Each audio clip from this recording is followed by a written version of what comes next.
बीड जिल्ह्यावर अक्षरशः आभाळ फाटल्यासारखी परिस्थिती आहे। बीड जिल्ह्यातील सिंदपणा, मांजरा, गोदावरी यासह इतर स्थानिकच्या नद्या दुथडी भरून वाहत आहेत। या नद्यांनी आपलं पात्र सोडून 1-1 किलोमीटर अंतरापर्यंत क्षेत्र व्यापलं आहे। आपण सध्या पाटोदा जवळच्या मांजरा नदीकाठी आहोत। आपण पाहू शकतो कशा पद्धतीनं अक्षरशः शेतामधून हे सगळं पाणी वाहत आहे। हे जे मांजरा नदीचं पात्र, जे मूळ पात्र आहे ते समोर दिसतंय आपल्याला, परंतु आता जे पाणी या भागात आलंय, ज्या अतिवृष्टीमुळे जेवढं पाणी वाढलंय या भागात, त्यामुळे पात्र सोडून हे शेजारच्या शेतामध्ये पाणी घुसलंय आणि त्याच्यामुळे शेती पिकाचं मोठं नुकसान झालंय। जे पीक आता काढणीला आलं होतं तेच पीक आता धोक्यात सापडलंय, अक्षरशः वाहून गेलंय।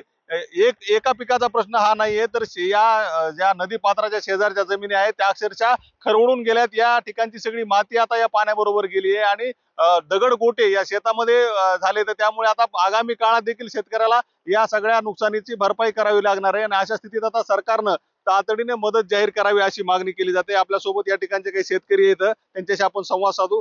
नेमकी काय परिस्थिती या ठिकाणी? अतिवृष्टी झाली आहे, नदीचं पाणी देखील वाढलंय। अतिवृष्टी अशी झाली काल रात्री 10 वाजता पाऊस सुरू झालाय कालपासून पाऊस झाल्यानंतर नदीला पाणी एवढं आलंय, नदी पात्राच्या बाहेर पाणी इतकं गेलं की अक्षरशः घरं वाहून गेली। घरामध्ये जे आमचे जनावरं होते, आमचे धान्य होतं ते पण अक्षरशः वाहून गेलंय। तर हे धान्य तर वाहून गेलेच, अक्षरशः रानं बघितले, रानं आणि नदी याच्यामध्ये काही बदल राहिलेला आहे। आता रानामध्ये माती हा बघायला प्रकार तुम्हाला इथं बघायला दिसणारही नाही आणि सोयाबीन त्या दगडामध्ये त्याच्यामध्ये आता पूर्ण वाहून गेली आहे, पूर्ण गेले आहे। त्याच्यामुळे कमीत कमी एक शेतकऱ्याला हेक्टरी 1 लाख रुपयाची मदत द्यावी अशी आमची मागणी आहे आणि शेतकरी हा जागला तरच पूर्ण हा देश चालेल।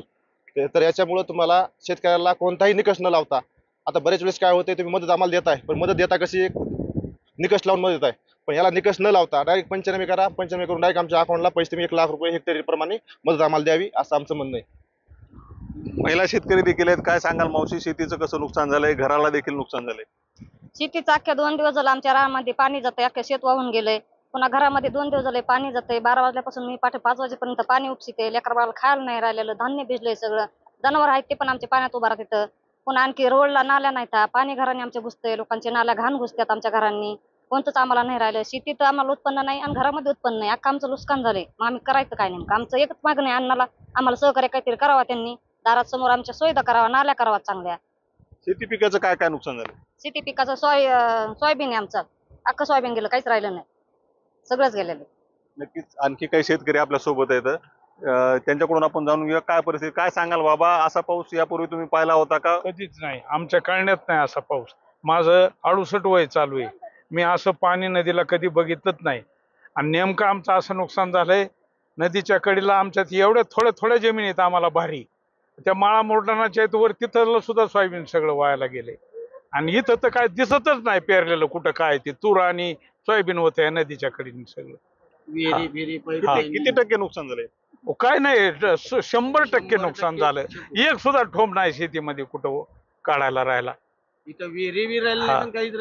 विहिरीची काय परिस्थिती? विहिरी तर सगळे पडून गेले, पार कडे बांधलेले विहिरी सुद्धा पडत आहे, काय इथंच आहे विहीर।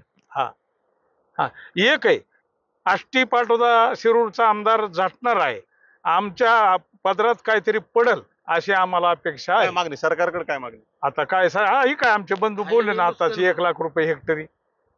नक्कीच अतिशय भयावह परिस्थिती या ठिकाणी आहे। शेती पिकाचं नुकसान झालंय, याबरोबरच विहिरी देखील गाळाने भरल्या आहेत।